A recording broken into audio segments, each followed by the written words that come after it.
Hello everyone, I welcome all of to career buddy. तो guys आज हम बात करने वाले हैं NFS important question series of hydrocarbon. तो आज मैं सिर्फ हाइड्रोकार्बन की बात करूँगा। ओके सॉरी, तो आज मैं हाइड्रोकार्बन के बारे में बात करूँगा। तो यार काफ़ी दिनों से काफ़ी कमेंट्स आ रहे थे मेरी वीडियोस पे कि यार लोग पूछ रहे थे एग्जाम का लेवल क्या रहेगा। तो यार मैं इतना बोलना चाहूँगा, लेवल रहेगा जेईई मेन से थोड़ा सा कम, जेईई मेन से थोड़ा सा कम। ओके, अब मैं ऐसा क्यों कह रहा हूँ, क्योंकि यार एग्जाम में आ रहा है एप्टीट्यूड। अगर किसी एग्जाम में एप्टीट्यूड आ जाता है तो यार लेवल थोड़ा सा कम हो जाता है। ठीक है, आपने देखा होगा 80% तो आपका मेंस का है, 20% एप्टीट्यूड है। तो यार इस टाइप का थोड़ा सा सीन रहेगा। ठीक है, मैं स्टडी की तरह। तो हम चैप्टर स्टार्ट करते हैं हाइड्रोकार्बन। जीओसी का आप देख सकते हैं, मैं पूरी प्लेलिस्ट बना रहा हूँ, तो आप उसके थ्रू कर सकते हैं। बाकी आपको मैं जैसा कहता हूँ हमेशा, notes, PYQs and important question, इतने से आपका काम चल जाएगा। Okay, let's start with the questions. पहला क्वेश्चन है यार, number of chain isomer possible hydrocarbon for C5H12। देखो, और आपको एक अल्केन दे दिया पेंटेन। अब आपसे पूछा इसके आइसोमर कितने होंगे। तो देखो वैसे कोई खास ट्रिक होती नहीं है, बट एक है, मैं वो बता देता हूँ आप लोगों को। बट पहले इसके आइसोमर की बात कर लेते हैं। तो जो आपका पेंटेन है C5H12, इसके वैसे 3 आइसोमर होते हैं। एक होता है N स्ट्रेट चेन वाला, एक होता है नियो जिसमें एक ब्रांच बनती है, और एक होता है आइसो जिसके अंदर एक नीचे ब्रांच निकलती है। तो आइसोमर तो 3 है, इसका आंसर 3 होगी। लेकिन अगर इन फ्यूचर किसी और का पूछे तो कैसे निकालना है, तो यार इसकी ट्रिक होती है। ट्रिक देखो, जैसे आपके ये स्टार्टिंग वाले हैं CH4 C2H6 C3H8 and C4H10 यानी ब्यूटेन तक, ये वाले जितने भी हैं इन सब के आइसोमर नहीं होते, इसलिए हम इनको 1 लेके चलते हैं। लेकिन इसके बाद जैसे आपका आ गया C5H12 यानी पेंटेन के 3 आइसोमर होते हैं। बट हम बात करें अगर हेक्सेन के बारे में C6H14, इसके कैसे निकालेंगे, ये डाउट उठता है ना। तो इसकी ट्रिक होती है 2N-1।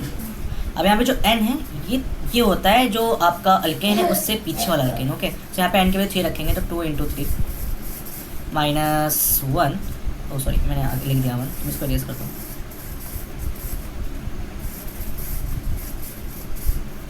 तो आपका आंसर आएगा 6 - 1 यानी कि 5, यानी इसके आइसोमर 5 होंगे। मान लो आपको दे दिया C7H16, तो आप क्या करोगे, यहाँ पे N की वैल्यू रखोगे 5, तो 2 5 10 -1 यानी 10 - 1 यानी कि 9, इसके 9 निकल गए। ट्रिक समझ में आ गई, सिंपल सा खेल था। ओके, नेक्स्ट देखते हैं।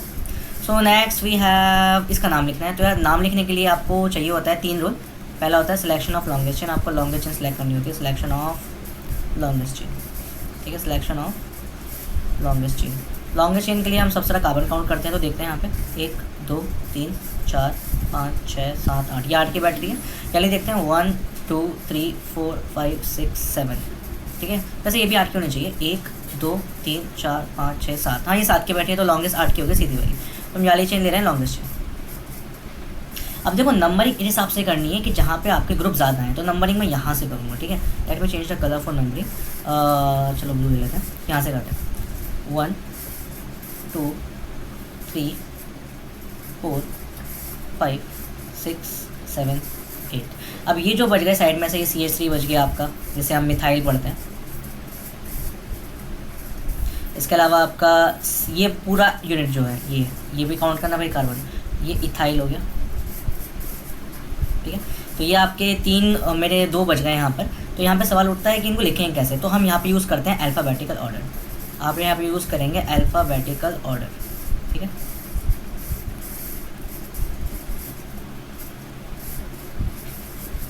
अल्फ़ाबेटिकल ऑर्डर आपको यूज़ करना है। तो कैसे लिखेंगे यार, पहले आएगा E या M, E आएगा फिर हम उसके लिखेंगे सी पोजीशन के साथ, 4th पे, तो लिखेंगे ऐसे 4 इथाइल। उसके बाद आएगा 3 मिथाइल। कितने कार्बन है भाई, 8 है, तो ऑक्टेन यहाँ पे लिख देंगे। तो ये आपका आ गया ऑक्टेन। तो your answer should be like C correct होना चाहिए। ओके, नेक्स्ट क्वेश्चन देखते हैं।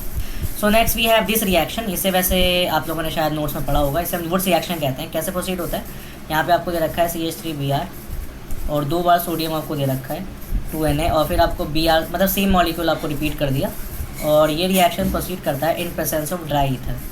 ड्राई ईथर आपको लेना होता है, सॉल्वेंट यूज़ होता है। तो यहाँ पे देखो 2 NaBr के मॉलिक्यूल बाहर हो सकते हैं यहाँ से, तो ये 2 NaBr यहाँ से बाहर होगा और आपको एक अल्केन मिलेगा। तो इस रिएक्शन का नाम होता है वुड्स रिएक्शन। ठीक है, तो your answer should B A।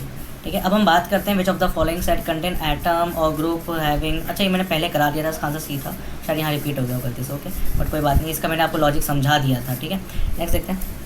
Okay, this is a good question. तो आपसे कह रहा है sorry, sodium salt of carboxylic acid on heating with soda line gives alkane containing the carboxylic acid. तो यार आपसे कह रहा है कि कोई कार्बोक्सिलिक एसिड है, उसे सोडा लाइम के साथ हीट करने पे क्या होगा, कार्बोक्सिलिक एसिड कार्बन कम होंगे ज़्यादा होंगे, ये पूछ रहा है। तो यार ये बेसिकली आपका डी कार्बोक्सिलेशन है, D carboxylation reaction, D carboxylation. तो डी कार्बोक्सिलेशन में हम लोग यूज़ करते हैं soda lime. Soda lime, soda lime क्या होता है यार, सोडा लाइम होता है सोडियम हाइड्रोक्साइड और कैल्शियम ऑक्साइड का मिक्सचर इन 3:1 और 1:3 सॉरी, ठीक है 1:3 में इसको लेते हैं। अब इसमें होता है ऐसे, मैंने लिया CH3 COOH एसिटिक एसिड ले लिया मान लो मैंने, इस पैरों पर भी लिख दिया मैंने NOH और कैल्शियम ऑक्साइड, ठीक है। तो इस केस में क्या होगा, इस केस के अंदर ये जो मॉलिक्यूल देख रहे हैं COO, यहाँ से आपका CO2 रिमूव हो जाएगा, तो यहाँ से आपको CO2 मिल गया, क्या बचा CH3 और H बचा, जिसे हम मीथेन बोल सकते हैं। तो अभी थोड़ा सा दिमाग लगाओ, यहाँ पे कितने एटम थे कार्बन के, 1 2, यहाँ कितना बचा 1, यानी 1 कार्बन कम हो जाता है, यानी 20 करें, याद रखना। सॉरी, नेक्स्ट बात करते हैं, in the free radical chlorination of methane the chain initiation step involve the following formation. मतलब इसमें क्या होता है, तो यार सिंपल सा स्टेप है, आपको पूछ रहा है कि मीथेन का क्या होता है, मतलब इन फ्री रेडिकल क्लोरीनेशन में क्या होता है। देखो पहला स्टेप होता है formation of free radical, step 1 होता है फॉर्मेशन ऑफ फ्री रेडिकल, ठीक है। जैसे आपका एक क्लोरीन है, इसको हम रखते हैं H के प्रेजेंस में, तो यहाँ पे होता है होमोलाइटिक क्लीवेज, वाला बॉन्ड इधर शिफ्ट होगा, वाला बॉन्ड इधर शिफ्ट होगा, तो आपको मिलते हैं 2 फ्री रेडिकल, ठीक है। उसके बाद ये आपका जो मीथेन होता है, इस पर ये फ्री रेडिकल अटैक करता है, ऐसे करके अटैक करता है, तो फिर इधर जाता है इधर जाता है। एक बात बताओ हो गया ना, बेसिकली क्लोरीन का फ्री रेडिकल अटैक कर रहा है, जो क्लोरीन अटैकिंग स्पेस है, तो इसलिए यहाँ पे क्लोरीन फ्री रेडिकल अटैक करता है, तो B A should be correct. Next देखते हैं। ओके, तो आसान क्वेश्चन है, यहाँ पे आपसे कह रहा है photochemical halogenation of alkane is example हो, फोटो हेलोजिनेशन। तो यार जहाँ पे वर्ड है फोटो, जहाँ पे वर्ड है फोटो, तो फोटो का साफ साफ मतलब होता है एनर्जी, यानी H न्यू, और जब कोई H न्यू की बात करता है तो वहाँ पे बनता है फ्री रेडिकल। तो ऑप्शन में चेक करो कहीं फ्री रेडिकल आ रहा है क्या, आई थिंक डी में फ्री रेडिकल आपको देखने को मिल रहा है, ये फ्री रेडिकल है ना। तो आप थोड़ा इससे दिमाग लगा सकते हो कि वहाँ पे सब्स्टिट्यूशन नहीं होगा, तो free radical substitution mechanism follow होता है। तो अच्छा कैसे पता चला, पीछे हमने H को हटा के Cl लगाया था इस तरीके से। Liquid hydrocarbon can be convert to mixture of gases hydrocarbon, तो इसके लिए क्रैकिंग प्रोसेस यूज करते हैं, ठीक है। क्योंकि ऑक्सीडेशन में अल्कोहल या अल्डिहाइड या कीटोन बनकर आता है, हाइड्रोलाइसिस के अंदर आपका बेसिकली हाइड्रो शो नहीं करता है हाइड्रोकार्बन, हाँ वाटर से रिएक्शन करते हैं, तो यहाँ पे एसिड बन सकता है, सो इसलिए क्रैकिंग शुड भी करेक्ट। नेक्स्ट देखते हैं, special arrangement of atom which can converted into the another by rotation around CC single bond are called. अच्छा ये कह रहा है कि जैसे ये है, अगर आप इस बॉन्ड को रोटेट करो, तो रोटेट जैसे मान लो यहाँ पे लगा हुआ है, कुछ भी रहते हैं, Cl ले लिया, H ले लिया, F ले लिया, और यहाँ पे H ले रहा हूँ मैं फॉर शोइंग यू। तो जब इसको तुम घुमाओगे तो F ऊपर चला जाएगा, Cl नीचे आ जाएगा। ऐसे सोचो कि आपके पास एक रॉड है, ठीक है, और आप उसको रोटेट कर रहे हो, यहाँ पे अगर A है तो रोटेट करने के बाद क्या होगा, रोटेट करने के बाद वो A ऊपर की तरफ आ जाएगा, रॉड पे लिखा हुआ है ना, तो रोटेट करने के बाद उल्टा हो जाता है ना। तो molecule should be look like this, है ना। वैसे हमेशा रोटेट करना ऐसा नहीं होता, डिपेंड करता है आपने कितना एंगल से रोटेट करा है। मैं अभी 180 डिग्री के एंगल से बात कर रहा हूँ, है ना।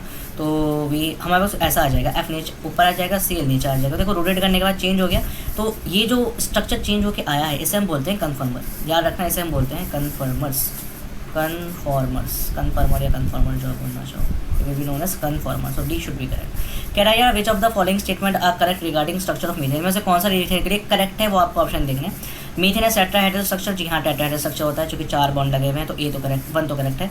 ओके नेक्स्ट देखते हैं, the bond angle of methane is 109 degree 5 minute, I think 109 degree 28 minute होता है, ठीक है। तो ये स्टेटमेंट थोड़ा सा रॉन्ग लग रहा है। The carbon atom sp2 hybrid, क्या कार्बन एटम हाइब्रिडाइज होता है, नहीं sp3 होता है, तो ये स्टेटमेंट रॉन्ग है, ठीक है। अच्छा देखो यहाँ पे यार इन्होंने इसको शायद राउंड ऑफ करके 1095 लिख दिया, ये भी हो सकता है, क्योंकि राउंड ऑफ हम बेसिकली करते हैं mostly. CC and CH bond length are 150 and 1, ये तो करेक्ट है, 4 भी करेक्ट, यानी 1 और 4 तो लगभग सब में करेक्ट, 1 और 4 तो करेक्ट है। तो किस में 1 और 4 आ रहा है, C में आ रहा है, B में आ रहा है, D में आ रहा है। उसके बाद अगर हम बात करें थर्ड तो इनकरेक्ट है, तो थर्ड तो आई थिंक C करेक्ट होना चाहिए, क्योंकि थर्ड इनकरेक्ट है, तो यहाँ से तो ये ऑप्शन ऑटोमेटिकली एलिमेंट होगा, तो C should be correct. Next देखते हैं। अच्छा ये तो रिएक्शंस के ऊपर है, आपसे कह रहा है कौन सा रिएक्शन क्या करेगा, तो देखो कैसे होता है। यहाँ पे CH4 CONA से आपको CH4 मिल रहा है, ये कौन सा रिएक्शन है, अभी हमने करा था, यहाँ पे CO गैस भाग जाएगी, तो ये आपका है डी कार्बोक्सिलेशन, तो DQ से मिलेगा, ठीक है। उसके बाद DQ से मिलेगा, तो DQ वाले 2 ऑप्शन है, A और B, तो C और D तो गेम से बाहर हो गए, A और B बचा। उसके बाद आपके पास CH2 से CH3 आ गया। अच्छा ये किस में होता है, जब आप करते हो हाइड्रोजनेशन, कैटालिटिक हाइड्रोजनेशन, यानी कि A का R होना चाहिए, A का R हो गया, A का R और D का Q, मतलब आपको ऑप्शन मिल गया A। अच्छा मैच कर लेते हैं बाकी, आपका B का P होना चाहिए, B का P, ओके हाँ, CH3 CH4 से हाँ B का P बाहर हो जाएगा। ये रिएक्शन कैसे प्रोसीड करता है बता देता हूँ। CH3Cl है और आपका लिखा हुआ है H2, ठीक है। H2 कैसे लिख रहा हूँ मैं, H करके और जिंक है आपके सामने। तो यहाँ से देखो HCl बाहर हो जाएगा, HCl बाहर हुआ तो क्या बचा CH3 और उधर का H आपस में कंबाइन करके CH4 बना देगा। इसलिए B का आपका होना चाहिए P, और इसका मैंने आपको बता दिया। A का आपका होना चाहिए था R, और अब बाकी जो है आपका C का S ऑटोमेटिकली हो जाएगा क्योंकि ये वुड्स रिएक्शन है, तो A should be correct. Next देखते हैं, ये भी अच्छा क्वेश्चन है। आपसे कह रहा है कि इनको प्रोडक्ट बताने हैं। तो यार आपको याद रखना है कि कभी भी कॉपर के प्रेजेंस में रिएक्शन होता है तो अल्कोहल बनता है। तो A का अल्कोहल ढूंढो, हाँ A का R हो जाएगा, यानी इसका A होना चाहिए, ठीक है। A का R किस में आ रहा है, A का R आ रहा है C के अंदर, तो लगभग सारे एलिमिनेट हो गए। आंसर तो हमें मिल गया, बट एक बार चेक करते हैं। B आपका है मोलिब्डेनम ट्राइऑक्साइड, तो B का आपका होना चाहिए अल्डिहाइड बनना चाहिए, तो B का P होना चाहिए, यहाँ पे B का P होना चाहिए, हाँ मैच कर रहा है। उसके बाद आपका C है, C मतलब यहाँ पे एसिड बनना चाहिए क्योंकि ये वाला हमने यूज़ करा है, तो C का S होना चाहिए, हाँ C का S है। उसके बाद तो फिर आप मैच कर सकते हैं, D का R हो गया। एक मिनट, D का R नहीं हो सकता आई गेस, केमोनो फॉर ऑक्सीडेशन है। अच्छा हाँ D का Q होगा, हाँ मैं एक ऑप्शन हो गया कोई। ओके, तो ये समझ में आ गया, सिंपल सा रिएक्शन था। ये आप बुक में देख सकते हैं, NCERT में दे रखा है कंट्रोल ऑक्सीडेशन के हेडिंग के नाम से, ये कंट्रोल ऑक्सीडेशन, ठीक है। मैंने आपको खैर एक आइडिया दे दिया कि अगर कभी कॉपर होता है तो यार अल्कोहल हमेशा ही बनता है, तो यहाँ से आप थोड़ा दिमाग लगा सकते हो, है ना। नेक्स्ट देखते हैं। ओके, ये भी अच्छे क्वेश्चन है। यहाँ पे आपसे कह रहा है कि आपको इसको इसमें कन्वर्ट करना है मीथेन के अंदर, तो आप क्या यूज़ करेंगे। ओके, अच्छा सवाल है। तो for this conversion sequence of reagent you required, आपको क्या क्या ज़रूरत पड़ सकती है। ओके, सो लेट्स टेक, तो हमारे पास है CH3 CH2 COOH यानी प्रोपोनिक एसिड है। फिर इसका डिकार्बोक्सिलेशन करता हूँ, सोडियम हाइड्रोक्साइड और कैल्शियम ऑक्साइड से CO2 गैस बाहर भाग जाएगी, तो आपके पास आ जाएगा CH3 ईथेन आ गया, ठीक है। अब ईथेन के अंदर मैं क्या करता हूँ, ईथेन के अंदर अगर मैं मुझे इसको मीथेन में कन्वर्ट करना है, मतलब अगर मैं यहाँ पे Cl ले आऊँ, नहीं मुझे इसका एक कार्बन कम करना है, एक कार्बन कम करना है, तो मुझे दोबारा से एसिड बनाना होगा। दोबारा से एसिड बनाना है तो मैं यहाँ पे डाल देता हूँ CH3 COO twice with manganese. ऐसा करने पे एसिड दोबारा से बन जाएगा, ये हो जाएगा CH3 COOH। अब मैं इसका दोबारा से डिकार्बोक्सिलेशन कर दूँगा NaOH और कैल्शियम ऑक्साइड के साथ, तो ये CO2 मॉलिक्यूल बाहर हुआ और आपको मिल गया CH4। तो कौन सा ऑप्शन मैच कर रहा है, हमने लिया डिकार्बोक्सिलेशन पहले स्टेप में, ठीक है। पहले स्टेप में डिकार्बोक्सिलेशन सब में अंदर है। फिर मैंने लिया मरकरिक मैग्नीज डाइएसिटेट, मैग्नीज डाइएसिटेट है आपका ऑप्शन C के अंदर, तो option C should be correct answer. और बाद में डिकार्बोक्सिलेशन हुआ है हीट के साथ। ओके, नेक्स्ट देखते हैं। कंप्लीट द फॉलोइंग रिएक्शन, आपको रिएक्शन पूरे करने हैं और हमको प्रोडक्ट मैच करना है। चलो ये भी सॉल्व करते हैं। कलर चेंज करता हूँ, मैं काफ़ी देर से ब्लू से लिख रहा हूँ। Let's take it as blue लिखते हैं, छोटा डार्क वाला, नहीं दिख नहीं रहा यार, रेड से करते हैं, ठीक है। तो यहाँ पे हमारे पास CH2H5 है, प्रोडक्ट बताना है। तो देखो यार सिंक आ गया ना, तो आप क्या करोगे, HI बाहर करके ये कुछ ऐसा होगा। फिर मैं इसे इरेज कर लूँ, आपके पास है C2H5I और यहाँ पे आपने H2 ले लिया, तो H2 कैसे लिख सकता हूँ, HH करके, ठीक है। और एरो पे लिखा हुआ है जिंक। जिंक जब भी आता है बेसिकली ऐसे ही काम होते हैं, एसिड बाहर होता है कोई, तो HI बाहर हो गया, HI बाहर हो गया तो क्या हुआ, C2 था, H5 था, एक बार H आ गया, H6 हो गया। सिंपल सा रिएक्शन था, समझ में आ गया होगा। नेक्स्ट है इलेक्ट्रोलाइसिस, मतलब ये आपका कॉल्बे इलेक्ट्रोलाइसिस रिएक्शन है सेकंड। कॉल्बे के अंदर याद रखना, कॉल्बे के अंदर CO2 गैस तो बाहर निकलती है बट मॉलिक्यूल 2 बार यूज़ होता है, तो मैंने 2 अपने पास से लगाया। और इलेक्ट्रोलाइसिस मतलब कॉल्बे है, ठीक है। कॉल्बे आपने नोट्स पर रिवाइज करा होगा, नहीं करा तो मैं नेक्स्ट टाइम नोट्स भी लाऊंगा या फिर, है ना, शॉर्ट नोट्स, ताकि आपका रिवाइज हो जाए। CO2 भाग जाएगा। अब 2 बार CH3 है तो आपस में CH3 यानी C2H6 से मिल गया आपको, है ना, क्लियर है। तो X भी आपका C2H6 है, Y भी आपका C2H6 है, तो X भी C2H6, Y भी आपका C2H6।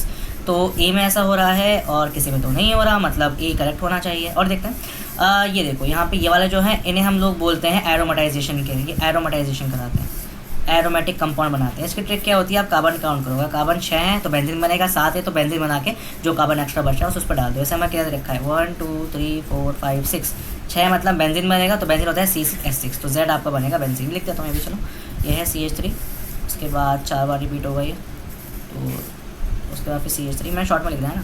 और हमारे पास है क्रोमियम ट्राइऑक्साइड, सॉरी, ओके हो जाता है एनीवे। तो अभी कैसे करेंगे यार, तो यहाँ पे देखो 6 कार्बन है और ये कराता है एरोमेटाइजेशन, तो आपको कुछ नहीं करना, 6 कार्बन की रिंग बना दो, बेंजीन रिंग बन के आ जाएगी इस टाइप से, ठीक है।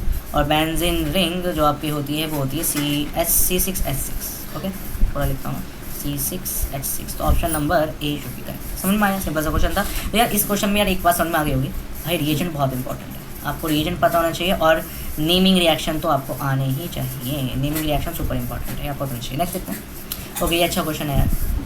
आपसे पूछ रहा है कि इस रिएक्शन में क्या क्या XYZ प्रोडक्ट बनेगा। तो पहले सोडियम और ड्राई ईथर डाल दिया, चलो मैं करता हूँ। CH3Br, सोडियम और ईथर डालते ही हो गया भाई वुड्स रिएक्शन। वुड्स में अपने पास से 2 लगाएंगे और आपको पता है वुड्स में क्या होता है, 2 हम NaBr बाहर होता है और आपका डबल हो जाता है कार्बन नंबर। मैं चलो इसको सही से करता हूँ इरेज करके, ठीक है, ताकि आपको प्रॉपर समझ में आए। With every step I just show this. Okay, where is my pen. तो यार मुझे दे दिया CH3Br, तो अपने पास से 2 CH3Br में लिखूँगा, एरो पे लिखूँगा सोडियम और ईथर, ठीक है। इसको ऐसे लिख सकता हूँ क्या मैं, CH3Br प्लस 2 सोडियम। भाई सोडियम अपने पास से 2 लगाना है, ठीक है, याद रखना, देता नहीं है बट आपको पता होना चाहिए अपने में 2 लगाना है। एंड CH3Br, अब यहाँ से 2 NaBr बाहर कर देते हैं, यहाँ से 2 NaBr बाहर हो गया। आपका पहला प्रोडक्ट आ गया CH3 CH C2H6। मैच करो CH3 कहीं आ रहा है क्या, हाँ B में आ रहा है, ठीक है, और D में आ रहा है, मतलब बाकी तो C और A तो कट गए हमसे, B और D में देखना है। वाई पटे देखो Br डाल दिया HNU के साथ। HNU का मतलब क्या होगा कि इसका जो एक है ना, जैसे यहाँ पे डाल दिया इन्होंने Br2, क्या मैं Br2 कैसे लिख सकता हूँ, Br और इसका जो एक H है उसे ऐसे लिख सकता हूँ क्या, खोल के यहाँ पे देखो HBr बाहर हो जाएगा और Br आके लग जाएगा, तो ये बन गया CH3 CH2Br, यानी ब्रोमो ईथेन। ब्रोमो ईथेन किस में मैच हो रहा है, ब्रोमो ईथेन आपका मैच हो रहा है यहाँ पे CH4 है और यहाँ इस वाले के अंदर D के अंदर ये है। तो मतलब ऑप्शन तो D आपको मिल गया, बट हम फिर भी इसको फर्दर कन्वर्ट करेंगे, ठीक है। और फिर आपके दोबारा से ईथर डाल दिया, देखो दोबारा से वही वर्स रिएक्शन कर दी, तो मैं इसको 2 लगा के अपने पास से कन्वर्ट कर दे रहा हूँ। तो आपके 2 NaBr बाहर हो जाएगा और आपका CH3 CH2 CH3 बन जाएगा, ठीक है। तो ऑप्शन तो आपको मिल गया, बट हम फिर भी और रिएक्शन पूरे कर लेते हैं। जैसे NaOH आपको दे दिया और फिर अब देखो ये कैसे होगा, यहाँ पे दे दिया आपको CH3 COOH और आपको एरो पे लिख दिया NaOH। तो जब भी NaOH देता है यहाँ से हम पानी रिमूव करते हैं, यहाँ से पानी रिमूव हो गया, वाटर रिमूव हुआ, तो you will got CH3 COONA। मैंने शायद पहले ही बताया, इसे बोलते हैं सोडियम एसिटेट। इसमें फिर बार डाल दिया NaOH और कैल्शियम ऑक्साइड, यहाँ पे हो जाएगा डीकार्बोक्सिलेशन। जब भी डीकार्बोक्सिलेशन होता है ये चीज़ भागती है और आपके पास कुछ इतना बनकर आता है, ठीक है। सोडियम मिथाइड है, सोडियम मिथाइड होता नहीं है, तो यहाँ से एक H जाएगा इसके पास ताकि बन जाए आपका मीथेन का मॉलिक्यूल, तो ये बन गया CH4, ठीक है। ये H इधर जाएगा, यहाँ पे मीथेन का मॉलिक्यूल बनेगा, ओके। यहाँ स्टोरी किधर है, अब मीथेन के अंदर दोबारा से इन लोगों ने डाल दिया Br2। तो मैंने आपको बताया जैसे कि इसका उसको यहाँ पर ब्रोमीन एक कार्बन एक हाइड्रोजन के लग जाएगा, तो बन जाएगा CH3Br। तो I think D should be correct. समझ में आया। नेक्स्ट देखते हैं। ओह चलो हमने सारे क्वेश्चन लगभग कवर कर लिए। First of all thank you watching the video यार। इसके नोट्स आपको मिल जाएंगे टेलीग्राम में, टेलीग्राम का ये रहा उसका आईडी, लिंक मैं डिस्क्रिप्शन डाल दूंगा। और यार इंस्टा फॉलो कर लो, कोई भी पूछा वहाँ पूछ लेना, बट यार तुम लोग पढ़ते रहो, नोट्स करो। नोट्स के बाद फिर बस इंपॉर्टेंट क्वेश्चन मैंने आपको बता ही दिए हैं थोड़े थोड़े, ठीक है। वो क्या PYQs पक्के सॉल्व करो, ठीक है। मैं ट्राई करूँगा पहले ऑर्गेनिक का हम सिलेबस पूरा कर लें, एक बार ऑर्गेनिक हो जाए उसके बाद फिर फिजिकल करते हैं, फिर इनऑर्गेनिक करते हैं, ठीक है। मैं इंपॉर्टेंट क्वेश्चन कराऊंगा प्रॉपर्ली और इंपॉर्टेंट चैप्टर्स कराऊंगा, ज़्यादा जो छोटे चैप्टर उनको नहीं दूंगा। और कुछ लोग बोलते हैं फिजिक्स की वीडियो बना दो सर, मैथ्स की वीडियो बना दो, तो यार मैं फिजिक्स का ट्राई कर रहा हूँ, बाकी मैथ्स के लिए मैं देखता हूँ मैथ्स का अगर हो पाए। बाकी जिसको मैथ्स करनी है मैं एक बार बता देता हूँ, मैथ्स के लिए यार तुम RD शर्मा यूज़ कर सकते हो, ऑब्जेक्टिव RD शर्मा, ठीक है। नहीं तो अगर ऑब्जेक्ट RD शर्मा करने का बिल्कुल मूड नहीं है तो चुपचाप से आप JEE मेंस के PYQ लगा लो, उससे काम हो जाएगा। क्योंकि पेपर में 80 क्वेश्चन है, अगर 80 में वो 3 में भी डिवाइड करोगे तो ज़्यादा क्वेश्चन मैथ्स के नहीं बन पा रहे, ओके। सो